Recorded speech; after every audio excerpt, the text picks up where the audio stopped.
Dravidian stock பதிப்பகம் நடத்தும் கலைஞரின் திருக்குறள் உரை மக்கள் பதிப்பு நூல் வெளியீட்டு விழா மற்றும் டேக் லெஃப்ட் நேரடி உரையாடல் மார்ச் 22 மாலை 5 மணிக்கு சென்னை அன்பகத்தில். கோபிநாயனார் அவர்கள் நக்கீரனுக்கு ஒரு பேட்டி இன்னைக்கு கொடுத்திருக்காருங்க. அதை பார்த்தீங்கன்னா முரண்பாடுகளின் ஒட்டுமொத்த மூட்டையாக இருக்கார், பெரும் குழப்பத்தில் இருக்கார், மன உளைச்சலுக்கு ஆளாயிருக்காங்கிறது நமக்கு புரியுது. தனிப்பட்ட ரீதியில் அவர் ஒரு இஷ்யூவை கையில் எடுக்கிறார்.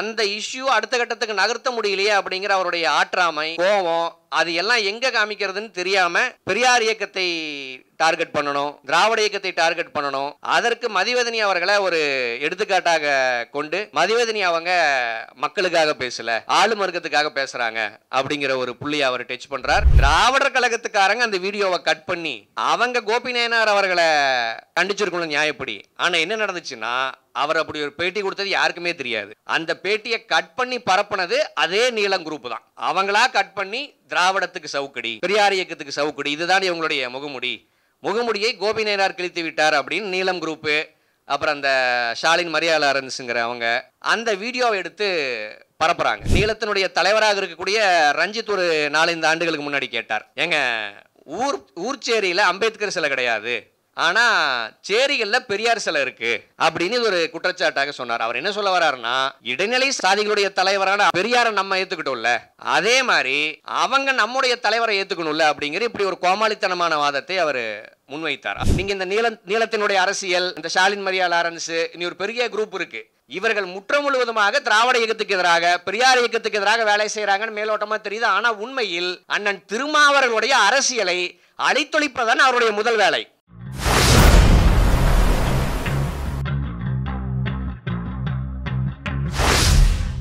திராவிடம் தமிழ் தேசியத்துக்கு எதிரானது அப்படிங்கிற அரசியலை தான் பெரிய அளவில் எடுத்துகிட்டு போயிட்டு இருக்காங்க.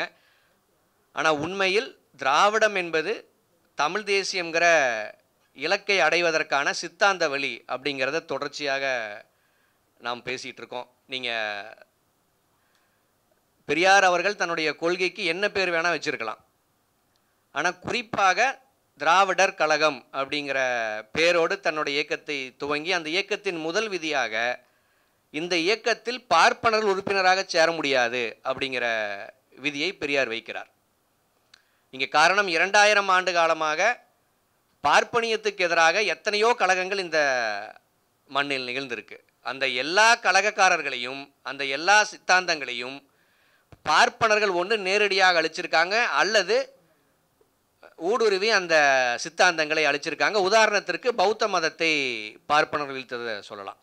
ஆக அதன்படி திராவிடர் அப்படின்னா பார்ப்பனர் அல்லாத ஒட்டுமொத்த மக்களுக்கான அடையாளமாக திராவிடர் அப்படிங்கிற சொல்லை பெரியார் பயன்படுத்தினார். அது இன்றைக்கு வரைக்கும் புழக்கத்தில் இருக்கு.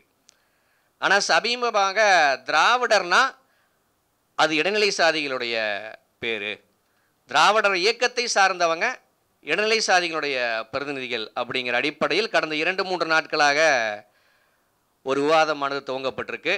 நீங்கள் வெளிப்படையாக சொல்லணும்னா, தோழர் கோபிநாயனார் வெர்சஸ் மதிவதனி அப்படின்னு 2 டீம் ஆகி, கோபிநாயனார் என்னவோ தலித் மக்களுடைய பிரதிநிதி போலவும், தோழர் மதிவதனி அவர்கள் எதுவோ இடைநிலை சாதிகள் பிரதிநிதி போலவும் தான் இன்றைக்கி சண்டை நடந்துட்டு இருக்கு. ஆனால் உண்மையில் தோழர் மதிவதனி அவர்கள் எந்த சாதி பின்னணியை கொண்டவங்கிறது இங்கே யாருக்குமே தெரியாது. ஆனால் அந்த மதிவதனி தோழர் இன்றைக்கு இடைநிலை சாதியினுடைய பிரதிநிதியாக மாறியிருக்கார்.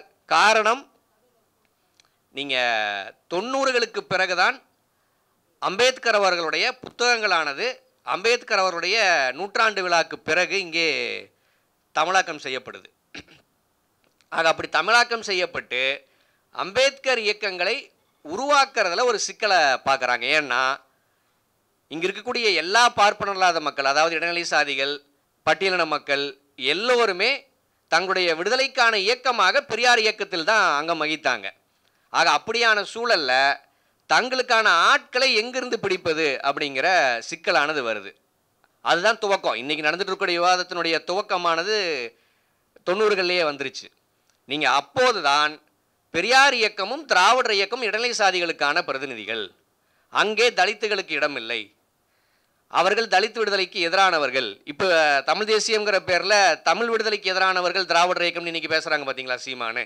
அதற்கு முன்னாடியே தலித் விடுதலைக்கு எதிரானவர்கள் பெரியார் இயக்கத்தினர், திராவிடர் இயக்கத்தினர் அப்படிங்கிற ப்ரொபகண்டா துவங்கப்பட்டு கிட்டத்தட்ட 40 ஆண்டுகள் ஆக போகுது. ஆக அதனுடைய நீட்சி தான் இன்றைக்கி நடக்கக்கூடிய விவாதம்.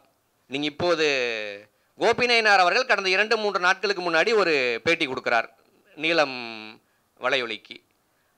அதில் மதிவதனி அவர்களை பற்றி ஒரு கருத்தை தெரிவிக்கிறார். அதுதான் இந்த எல்லா விவாதத்துக்குமான துவக்கமாக வந்துச்சு. நீங்கள் இதில் என்ன பெரிய சிக்கல்னா, நீங்கள் இந்த எல்லா சிக்கலுக்குமான காரணம் கோபி நயினாருக்குமான சிக்கலுக்குமான காரணமே அவர் தான்.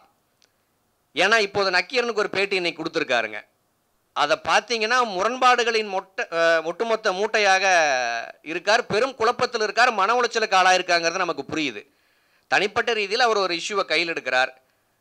அந்த இஷ்யூ அடுத்த கட்டத்துக்கு நகர்த்த முடியலையே அப்படிங்கிற அவருடைய ஆற்றாமை, கோபம், அது எல்லாம் எங்கே காமிக்கிறதுன்னு தெரியாமல் பெரியார் இயக்கத்தை டார்கெட் பண்ணணும், திராவிட இயக்கத்தை டார்கெட் பண்ணணும். டார்கெட் பண்ணுங்கிற அவரோட இன்டென்ஷன் கிடையாது. அவருடைய மன உளைச்சல் அவருக்கு இங்கே தள்ளி இருக்குன்னு நான் சொல்ல வரேன். அதற்கு மதிவதனி அவர்களை ஒரு எடுத்துக்காட்டாக கொண்டு, மதிவதனி அவங்க மக்களுக்காக பேசலை, ஆளும் வர்க்கத்துக்காக பேசுகிறாங்க அப்படிங்கிற ஒரு புள்ளியை அவர் டச் பண்ணுறார். இதில் என்னன்னாங்க, நியாயப்படி இந்த இருதரப்பு சண்டைகள் எப்படி துவங்கி இருக்கணும்னா, கோபிநாத் இப்படி ஒரு கருத்தை தெரிவிச்சிட்றாருங்க. ஏப்பா எங்கள் மதிவதனியை பற்றி கோபிநாத் இப்படி சொல்லிட்டாருப்பா அப்படின்னு திராவிடர் கழகத்துக்காரங்க அந்த வீடியோவை கட் பண்ணி அவங்க கோபி நயினார் அவர்களை கண்டிச்சிருக்கணும் நியாயப்படி. ஆனால் என்ன நடந்துச்சுன்னா, அவர் அப்படி ஒரு பேட்டி கொடுத்தது யாருக்குமே தெரியாது. அந்த பேட்டியை கட் பண்ணி பரப்புனது அதே நீலம் குரூப்பு தான். அவங்களா கட் பண்ணி திராவிடத்துக்கு சவுக்கடி, பெரியார் இயக்கத்துக்கு சவுக்கடி, இதுதான் இவங்களுடைய முகமுடியை கோபி நயினார் கிழித்து விட்டார் அப்படின்னு நீலம் குரூப்பு, அப்புறம் அந்த ஷாலின் மரியாளரன்ஸுங்கிற அவங்க ஏற்கனவே திராவிட ஒவ்வாமையில் இருக்கக்கூடியவங்க அந்த வீடியோவை எடுத்து பரப்புகிறாங்க. ஆக அதுதான் துவக்கம். நீங்கள் பேசுனதும் அவங்க தான், பரப்புனதும் அவங்க தான். இப்படி பேசி இப்படி பரப்புகிறாங்களே அப்படிங்கிறதுக்கான எதிர்வினையாக நம் தரப்பு தோழர்கள் லேட்டாக ரியாக்ட் பண்ணுறாங்க. ஆக நீங்கள் ஓவராலாக அவங்களுடைய இந்த நேரேட்டிவை பார்த்தீங்கன்னா, அவங்க சொல்ல வர்றது இந்த 30 ஆண்டு காலமாக அவர்கள் அரைத்த பழைய மாவு தான். பார்த்தீங்களா, நாங்கள் அப்போவே சொன்னோம்ல, இவங்க தலித்துகளுக்கு எதிரானவங்க, இவங்க இடைநிலை சாதிகளுக்கான பிரதிநிதித்துவத்தை கையில் வைத்திருப்பவர்கள் அப்படிங்கிற அந்த பழைய மாவையை இன்னைக்கு வரைக்கும் அரைச்சிட்ருக்காங்க. நீங்கள் நீலத்தினுடைய தலைவராக இருக்கக்கூடிய ரஞ்சித் ஒரு 4-5 ஆண்டுகளுக்கு முன்னாடி கேட்டார், ஏங்க ஊர்ச்சேரியில் அம்பேத்கர் சிலை கிடையாது, ஆனால் சேரிகளில் பெரியார் சிலை இருக்குது அப்படின்னு இது ஒரு குற்றச்சாட்டாக சொன்னார். அவர் என்ன சொல்ல வர்றாருன்னா, இடைநிலை சாதிகளுடைய தலைவரான பெரியாரை நம்ம ஏற்றுக்கிட்டோம்ல, அதே மாதிரி அவங்க நம்முடைய தலைவரை ஏற்றுக்கணும்ல அப்படிங்கிற இப்படி ஒரு கோமாளித்தனமான வாதத்தை அவர் முன்வைத்தார். ஆக அவருடைய புரிதலின்படி பெரியார் இடைநிலை சாதிகளுக்கான தலைவர், அம்பேத்கர் பட்டியலின மக்களுக்கான தலைவர். நீங்கள் என்னவோ இங்கே இருக்கக்கூடிய இடைநிலை சாதிகள் அத்தனை பேருமே பெரியார் எங்களுக்கான தலைவர்ப்பா அப்படின்னு எல்லா சாதிய சங்கங்களும் என்னமோ ஏற்றுக்கிட்டது போல, எல்லோருமே தங்களை பெரியாரிஸ்டுகளாக இன்னமும் இங்கே பிரகடனப்படுத்தி கொண்டது போல இப்படியான ஒரு நேரேட்டிவை அவர் முன்வைத்தார். ஆக இதிலிருந்து அவருடைய அடிப்படையே கோளாறாக இருக்குது அப்படின்னு தான் நம்ம புரிந்து கொண்டோம். ஏன்னா நீங்கள் ஊர் தெருக்கல்ல பெரியார் சிலை எங்கேயாச்சும் ஒரு இடத்துல வைக்கப்பட்டிருக்குன்னா அதற்கு பல கருப்பு சட்டைகள் மிதிப்பட்டிருப்பாங்க, பல பேர் வெட்டுப்பட்டிருப்பாங்க, பல உயிர்கள் இது வரைக்கும் போயிருக்கு. நீங்கள் இப்போ எளிமையாக வைக்கிற மாதிரி இருக்கலாம், அரசாங்கத்துக்கிட்ட அனுமதி வாங்கலாம், வைக்கலாங்கிற மாதிரி இருக்கலாம். நீங்கள் 40-50 ஆண்டுகளுக்கு முன்னாடி பெரியார் சிலையை ஊர் தெருக்குள்ளே கொண்டு போகிறக்கு பெரியாரிஸ்டுகள் அத்தனை துயரப்பட்டு தான் அங்கே எடுத்துகிட்டு போயிருக்காங்க. இவர் என்னமோ அங்கே இருக்கக்கூடிய இடைநிலை சாதிகள் எளிமையாக பெரியாரை கொண்டு போயிட்டாங்க, நம்ம எதுக்கு அந்த பெரியாரை ஏற்றுக்கணும், அந்த ஊர் மக்கள் அம்பேத்கரை ஏற்றுக்குவாங்களா அப்படின்னு பெரியாரை இடைநிலை சாதிகளுடைய பிரதிநிதியாக கொண்டு போய் நிறுத்தினார். நீங்கள் இந்த சமூகம் ஒரு சாதிய சமூகங்க. நான் முன்னாடியே சொன்னது மாதிரி திராவிடருங்கிற சொல்லானது பார்ப்பனர்களை தவிர்த்து விட்டு மீதம் இருக்கக்கூடிய மக்களை ஓர்மைப்படுத்துவதற்கான ஒரு சொல். நீங்கள் ஈழத்தில் அல்லது பாலஸ்தீன விடுதலை எங்கே எடுத்துக்கிட்டாலும் அங்கே ஒரு நிலப்பரப்புன்னு இருக்குது. தமிழ் மக்கள் தனியாக வாழ்ந்தாங்க, சிங்களர்கள் தனியாக வாழ்ந்தாங்க. ஆக 2 பேரும் சண்டை போட்டுக்கிட்டு இது என்னுடைய நிலப்பரப்பு, இது உன்னுடைய நிலப்பரப்புன்னு விடுதலையை நாம் உறுதி செய்யலாம். ஆனால் இந்தியா போன்ற இந்த சாதிய கட்டமைப்பில் அது சாத்தியமா? நீங்கள் இங்கே இருக்கக்கூடிய பட்டியலின மக்களுக்கான உண்மையான விடுதலைன்னு எது இருக்க முடியுங்க? பட்டியலின மக்களுக்குன்னு ஒரு நிலப்பரப்பு இருக்குங்க, ஒரு 50,000 ஏக்கர் அந்த பக்கம் இருக்குது, இந்த பக்கம் மற்றவங்கெல்லாம் வாழ்ந்துட்டோம், அந்த 50,000 ஏக்கரில் பட்டியலின மக்கள் வாழட்டும், எங்களை நீங்கள் தனியாக விட்டுருங்க அப்படிங்கிற கோரிக்கையை பட்டியலின மக்களாகிய நாம் முன்வைத்தால் அதில் ஒரு லாஜிக் இருக்கு. ஆனால் அப்படியான சூழல் இருக்கா? உண்மையான நம்முடைய விடுதலை என்பது இங்கு இருக்கக்கூடிய இடைநிலை சாதிகளை, சாதிய சமூகத்தை அரசியல்படுத்துவது, அவர்களை ஜனநாயகப்படுத்துவது தான். அந்த வேலையைத்தான் பெரியாரும் செய்தார், அம்பேத்கரும் செய்தார். நீங்க அண்ணன் திருமாவர்கள் எல்லா இடங்களையும் பதிவு செய்கிறார். நீங்க அம்பேத்கர் சேரியிலிருந்து வந்தா மட்டும் பத்தாது, ஊர் தெருக்களிலும் அம்பேத்கர் உருவாக வேண்டும் அப்படிங்கிறனுடைய உள்ளார்ந்த அர்த்தம் என்ன? இங்க இருக்கக்கூடிய இடைநிலை சாதிகள் அரசியல் படணும், அவர்கள் ஜனநாயகப்பட்டாதான். நீங்க பார்ப்பனியத்தினுடைய அரசியல் என்னங்க? அவன் இடைநிலை சாதிகளை அடியாளாக வைத்துக்கொண்டு இங்க இருக்கக்கூடிய பட்டியலின மக்களை ஒடுக்கிறான். நீங்க அந்த இறுக்கமான சாதிய சமூகத்தில் ஒரு பெரிய வெடிப்பை பெரியார் தான் முதல் முறையாக ஏற்படுத்துறார். யார் அடியாள் வேலை செய்கிறார்களோ அந்த இடைநிலை சாதிகளுக்குள்ளேயே பூந்து, நீயே ஒரு சூத்திரன், நீ இன்னொருத்தனை ஒடுக்கிறதுக்கு உனக்கு என்ன தகுதி இருக்கு அப்படிங்கிற இது போன்ற பிரச்சாரங்களை பெரியார் அவர்கள் முன்னெடுத்து, நீங்க இடைநிலை சாதிகளில் இருந்தும் முற்போக்காளர்களை, சாதி மறுப்பாளர்களை பெரியார் உருவாக்கினார். நீ இதுதான் இலக்கா இருக்கணுங்க. நீங்க அப்படியான சூழல்ல இன்னும் எத்தனை இடைநிலை சாதிகளை நாம் நம்வயப்படுத்தணும், அவர்களை எப்படி ஜனநாயகப்படுத்தணும், அவர்களை எப்படி பட்டியலின மக்களுக்கு எதிரான மனநிலையில் இருந்து, உண்மையிலேயே உங்களுக்கான எதிரி பட்டியலின மக்களோ ஏனைய சாதிகளோ கிடையாது, பார்ப்பனியம் தான் அப்படின்னு புரிய வைக்கணும்னு இங்கே நம்ம ஓடிட்டு இருக்கும்போது இந்த குரூப் என்ன பண்ணுதுன்னா, ஏற்கனவே ஏதோ ஒரு புள்ளியில் நீங்கள் எல்லாருமே சாதிய பின்னணி கொண்டவங்க தான். நீங்கள் பிறக்கும் போது ஏதோ ஒரு சாதியில் பிறந்திருப்போம், அதை நாம் தீர்மானிப்பது கிடையாது. ஆனால் பின்னாட்களில் ஏதோ ஒரு சித்தாந்த பிடிப்போடு நாம் சாதி மறுப்பாளர்களாக, ஜனநாயகவாதிகளாக மாறுறதுக்கு முன்னாடி நம்மளுடைய வாழ்க்கை என்னவாக வேணா இருந்திருக்கலாம். அப்படி மாறி வரக்கூடிய ஒரு கூட்டத்தை பெரியார் இயக்கத்தினரை, இல்லை நீ சாதியவாதி, நீ இந்த சாதி பின்னணி கொண்டவன், நீ இடைநிலை சாதிகளுடைய பிரதிநிதி அப்படின்னு சொல்றதால் என்ன நன்மை நடக்கும்? நீங்கள் அவன் முழுமை அடைஞ்சிருக்க மாட்டான். நீங்கள் ஒருத்தர் நாளைக்கு கருப்பு சட்டை போட்ட உடனேங்க ஞானஸ்தானம் பெற்ற மாதிரி அவன் முழுமையடைய மாட்டான். அவனுக்குள்ள பல கோளாறுகள் இருக்கலாம். நீங்கள் தனிநபரோட இயக்கத்தை எடுத்துக்குவோம், இயக்கங்களுக்குள்ள பல குறைகள் இருக்கலாம். அதை நாம் சரிதான் செய்யணுமே ஒழிய முற்ற முழுவதுமாக இவங்க சாதியவாதிகள், இவர்கள் சூத்திரர்கள் பிரதிநிதி அப்படின்னு பேசுவது என்பது பட்டியலின மக்களுக்கு முழுக்க முழுக்க எதிரான அரசியல். நீங்கள் அண்ணன் திருமாவர்கள் ஒரு பக்கங்க ஒற்றுமையை அவர் வலியுறுத்துறார். இங்க இருக்கக்கூடிய எல்லா இடதுசாரி இயக்கங்களும் சிந்தனையாளர்களும் ஒரே கொடையின் கீழ் நிற்க வேண்டும்னு அவர் ஒரு வேலையை செய்கிறார். ஆனால் அவருடைய ஆதரவாளர்கள் மாதிரியே இங்கே சிலர் சுற்றுவாங்க. அவங்க என்ன பண்ணுறாங்கன்னா அந்த ஒற்றுமையை சீர்குலைக்கிறதா முழு நேர வேலை. நீங்கள் இங்கே இருக்கக்கூடிய இடதுசாரிகளை வம்புக்கு இழுப்பது, பெரியார் இயக்கத்தினரை வம்புக்கு இழுப்பது. ஆக அவருடைய நோக்கம் என்பது இங்கே ஒற்றுமை இருக்கக்கூடாது. நீங்கள் பார்ப்பனியத்தின் நோக்கம் என்ன? பார்ப்பனியத்தின் வெற்றி என்பது எல்லாரும் புரிஞ்சு கிடக்கணுங்கிறதான். ஆக ஏதோ ஒரு புள்ளியில் நாம் இணைய வேண்டும் அப்படிங்கிறது தான் விடுதலைக்கான திறவுகோல். ஆக அதை நோக்கி தான் நம்முடைய பயணம் இருக்கணும். ஆனால் இந்த ஒரு கூட்டம் தொடர்ச்சியாக பெரியார் இயக்கத்தை இடைநிலை சாதிகளுக்கான பிரதிநிதி, சாதியவாதிகளுக்கான முகம்தான் பெரியார் இயக்கம் அப்படிங்கிற இந்த புரொபகண்டாவை தொடர்ச்சியாக முன்வைக்கிறாங்க. அது பெரியார் இயக்கத்துக்கு எதிரான புரொபகண்டா கிடையாது, முற்ற முழுவதுமாக பட்டியலின மக்களுக்கு எதிரான புரொபகண்டா. நீங்கள் இடைநிலை சாதிகளை மேலும் நாம் ஜனநாயகப்படுத்துறதுக்கான வேலையில் ஈடுபடணுமா, அவர்களை மேலும் அரசியல்படுத்தணுமா, அல்லது ஏற்கனவே மாறி இருக்கக்கூடிய, இதில் இன்னும் சொல்ல போனாங்க, நான் பெரியார் இயக்க பின்னணி கொண்டவன், தோழர் மணியமுதன், தோழர் புரூட்டஸ் அவர்கள் பெரியார் இயக்க ஆதரவாளர், நாங்கள் என்ன சாதிய பின்னணி எங்களுக்கே தெரியாது. என்னை யாராச்சும் கூப்பிட்டு நீங்கள் என்னை யாருன்னு கேட்டால் நான் ஒரு அருந்ததியருங்க அப்படின்னு நான் அடையாளப்படுத்திக்கிறதுக்கு தயார்.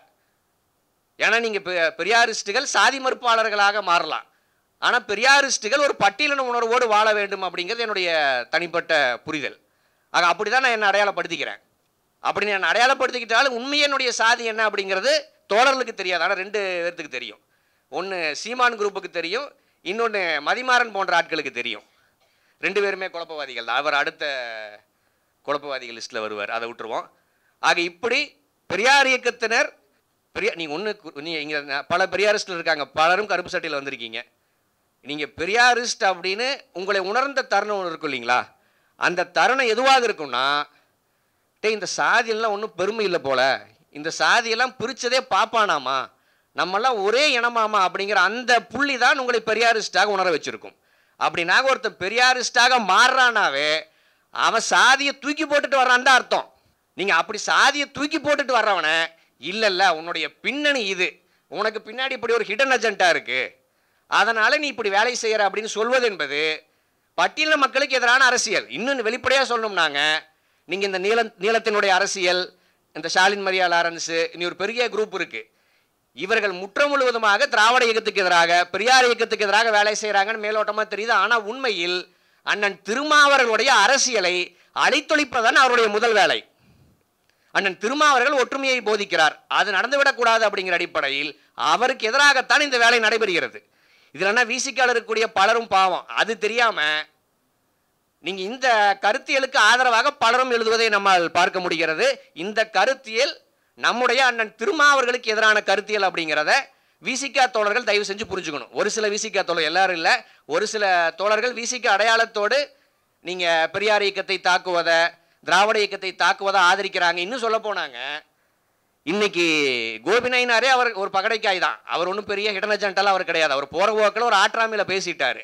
அவருடைய பேச்சை வச்சு ஏற்கனவே தலித்தியம்ங்கிற பேரில் பெரியார் இயக்கத்தை, திராவிட இயக்கத்தை எதிர்க்கக்கூடிய கூட்டம் இன்னைக்கு ஒரு புள்ளியில் நிற்கிதுன்னா, அந்த புள்ளியில் நாம் தமிழர் இன்னைக்கு போய் சேர்ந்துருச்சு. நாம் தமிழர் இந்த குரூப்பு, நீங்கள் பெரியார் ஒவ்வாமையுடைய அத்தனை கூட்டமுமே இன்றைக்கு ஒற்றை புள்ளியில் நிற்கிறாங்க. ஆக இந்த அரசியல் என்பது ஏதோ பெரியார் இயக்கத்துக்கு எதிரான அரசியல், திராவிட இயக்கத்துக்கு எதிரான அரசியல் நகராம இங்க இருக்கக்கூடிய ஒற்றுமையை சிதைப்பதற்கான வேலையை அவர்கள் செய்து கொண்டிருக்கிறார்கள். அதை முறியடிக்க வேண்டிய பொறுப்பானது நமக்கு இருக்கு. ஏன்னா அவர்கள் தலித் மக்களுக்கான அரசியலை என்றைக்கும் பேச மாட்டாங்க.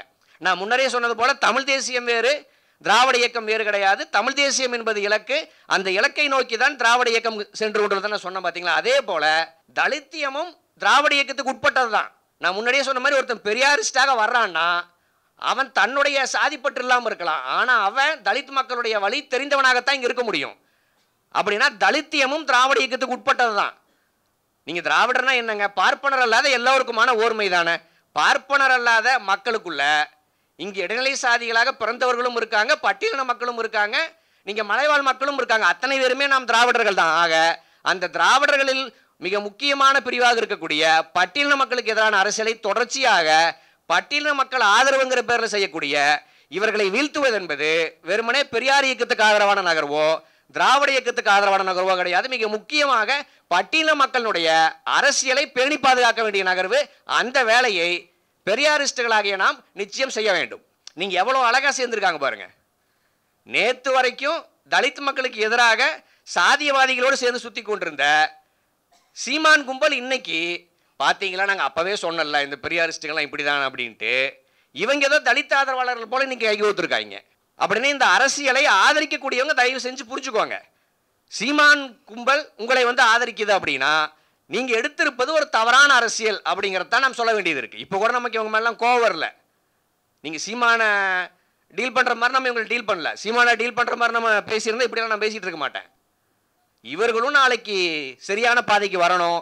இவர்களோடு கைகோர்த்து விட எங்களை கூட்டிட்டு நீங்க போங்க, நீங்களே தலைமை தாங்குங்க. எங்களையும் இணைத்து கொண்டு பட்டியலின மக்களுக்கான விடுதலையை நாம் அனைவரும் சேர்ந்து செய்வோம். மிக முக்கியமாக அண்ணன் கோபிநாயனார் அவர்கள் ஏதோ ஒரு ஆதங்கத்தில் ஒரு ஆற்றாமையில் பேசுறார் அப்படின்னு தான் நான் எடுத்துக்கிட்டேன். பர்சனலாக கூட எடுக்கல. நேற்று கூட விருதெல்லாம் திருப்பி கொடுக்குறேன்னு சொல்லியிருக்கார். நீங்கள் அண்ணன் அவர்கள் இது போன்ற தவறான முடிவுகளை எடுக்க வேண்டாம். என்றைக்கும் கோபிநாயனார் அவர்களுக்கும் நாம் ஆதரவாகத்தான் இருப்போம். கோபிநாயனார் இப்படி பேசிட்டாருப்பா, அவர் எதிரி அப்படின்னா நம்ம ஒரு நாள் தள்ளிவிட போகிறது கிடையாது. ஆக கோபிநாயனார் அவர்கள் பெரியார் இயக்கத்தை பற்றி, திராவிட இயக்கத்தை பற்றி அவர் கொண்டுள்ள ஒரு தவறான பார்வையை மாற்றிக்கொள்ள வேண்டும்ங்கிற ஒரு வேண்டுகோளை நாம் இந்த கூட்டத்தில் முன்வைக்கிறோம். ஏன்னா இதற்கு முன்னாடியெல்லாம் தெளிவாக பேசினவர். நீங்கள் பேசக்கூடிய எல்லா இடங்கள்லையுமே பெரியாரை மேற்கோள் காட்டுவார், அம்பேத்கரை மேற்கோள் காட்டுவார். பெரியார் வேண்டாங்க அப்படின்லாம் அவர் என்றைக்கும் பேசினது கிடையாது. மாறாக பெரியார் தவிர்ப்பவர்களை அவர் விமர்சிச்செல்லாம் பேசியிருக்கார். அவ்வளவு தெளிவானவர். இப்போது ஏதோ ஒரு விடயத்தில் அவர் நினைத்தபடி ஒரு காரியம் நடக்கலை, அதற்கு மன உளைச்சலுக்கு ஆளாகி எங்கே ரியாக்ட் பண்ணுறதுன்னு தெரியாமல் பெரியார் இயக்கத்தை நோக்கி ரியாக்ட் பண்ணிட்டார் அப்படின்னு தான் நான் எடுத்துக்கிறேன். ஆக அண்ணன் அவர்கள் பழையபடி பழைய கோபிநாயனார் அவர்களாகவே எங்களோடு பழக வேண்டும், எங்களோடு உரையாட வேண்டும் அப்படிங்கிறதான் எங்களுடைய கோரிக்கையும் கூட. ஆக இந்த சண்டையானது சங்கிகளுக்கு, மிக முக்கியமாக பார்ப்பனர்களுக்கு சாதகமான புள்ளிக்குத்தான் நகரும். ஆக அவங்க பேசினா கூட நம் தரப்பானது கொஞ்சம் பொறுப்போடு பேச வேண்டிய தேவை இருக்கு.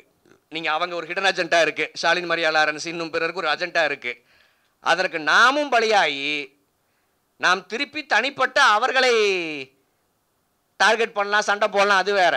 அவர்கள் ஏதோ ஒரு பிரிவு பிரதிநிதி போல நிறுத்தி கொண்டு, நீங்க ஏதோ ஒரு பிரிவு பிரதிநிதி போல நின்று கொண்டு இந்த சண்டையை கூர்மைப்படுத்தி விடக்கூடாது அப்படிங்கிற அடிப்படையில் இந்த சண்டையை வேண்டாம் அப்படின்னு தான் நாம் தொடர்ச்சியாக வலியுறுத்துகிறோம். ஆக இது போன்ற பல சண்டைகள், நீங்கள் போன வாரம் வரைக்கும் போலி தமிழ் தேசியவாதிகளை எதிர்த்தோம், இப்போ போலி தலித்தியவாதிகளை எதிர்க்கிறோம். அடுத்த வாரம் ஒன்றும் நீங்கள் ஞாயிற்றுக்கிழமை ஒரு கருத்தரங்கு ஈரோட்டில் பயிலரங்கு, அதில் எனக்கு ஒரு தலைப்பு கொடுத்துருக்காங்க. தலைப்பு திராவிடத்துக்கு எதிரான மும்முனை தாக்குதல் அப்படிங்கிற தலைப்பு கொடுத்துருக்காங்க. அதில் இதில் டீட்டெயிலாக பேசணும். நீங்கள் திராவிடத்துக்கு எதிரான மும்முனை தாக்குதல் கிடையாது, திராவிடத்துக்கு எதிராகத்தான் எல்லா முனை தாக்குதலும். ஏன்னா பெரியார் தான் பார்ப்பனரை மட்டும் தவிர்த்துட்டு எல்லா தரப்பையும் உள்ளே கொண்டு வரார். நீங்கள் இங்கே இருக்கக்கூடிய இடைநிலை சாதிகள், பட்டியலின மக்கள், நீங்கள் மலைவாழ் மக்கள், கிறிஸ்துவர்கள், இஸ்லாமியர்கள் அப்படின்னு எல்லா பிரிவையும் உள்ளே கொண்டு வரார். இன்னைக்கு எனக்கு தெரிஞ்சு மலைவாழ் மக்களை தவிர்த்துங்க மற்ற எல்லா பிரிவு அடையாளத்தோடும் பெரியாரை எதிர்க்கக்கூடியவங்க உருவாகிட்டாங்க. இஸ்லாமியர்கள் இருந்து கொண்டு பெரியாரை எதிர்க்கக்கூடியவங்க வந்துட்டாங்க, திராவிடத்தை எதிர்க்கக்கூடியவங்க வந்துட்டாங்க. நீங்கள் கிறிஸ்துவ அடையாளத்தோடு பெரியாரியத்தை திராவிடத்தை எதிர்க்கக்கூடியவங்க இன்னைக்கு வந்துட்டாங்கன்னா அவங்களா வரல, ஆர்எஸ்எஸ் அனுப்பி வச்சிருக்கு. அப்படி ஆர்எஸ்எஸ் ஆனது பார்ப்பனியமானது. எல்லா மூலைகளிலிருந்தும் நமக்கு எதிரான ஆட்களை உற்பத்தி செஞ்சு அனுப்பிச்சிட்டே தான் இருப்பாங்க. ஆக பார்ப்பனர் அல்லாத இந்த எல்லா பிரிவினுடைய நீங்கள் இதை பேசக்கூடிய மக்கள் ஒரு அடையாளத்தோடு தான் வர்றாங்க. ஆக அந்த தனிப்பட்ட அவர்களை அம்பலப்படுத்த வேண்டுமே தவிர அவர்களுடைய பின்னணியை நாம் எந்த புள்ளியிலும் உணர்ச்சி வசப்பட்டு அவர்களை எதிர்க்கலாமே ஒழிய அவருடைய பின்னணியை எதிர்த்து விடக்கூடாது அப்படிங்கிறத சுட்டிக்காட்ட விரும்புகிறேன். எனக்கு தெரிஞ்ச எல்லா தோழர்களுமே பரபரப்பாக இந்த சப்ஜெக்ட் தான் ஓடுது. இதை ஒட்டி தான் எல்லாரும் பேசுவாங்கன்னு நினைக்கிறேன். நான் எல்லாத்தையும் பேசிட வேண்டாம்னு நினைக்கிறேன். அடுத்த தோழர்களுக்கு வாய்ப்பு அளித்து நகர்கிறேன். நன்றி.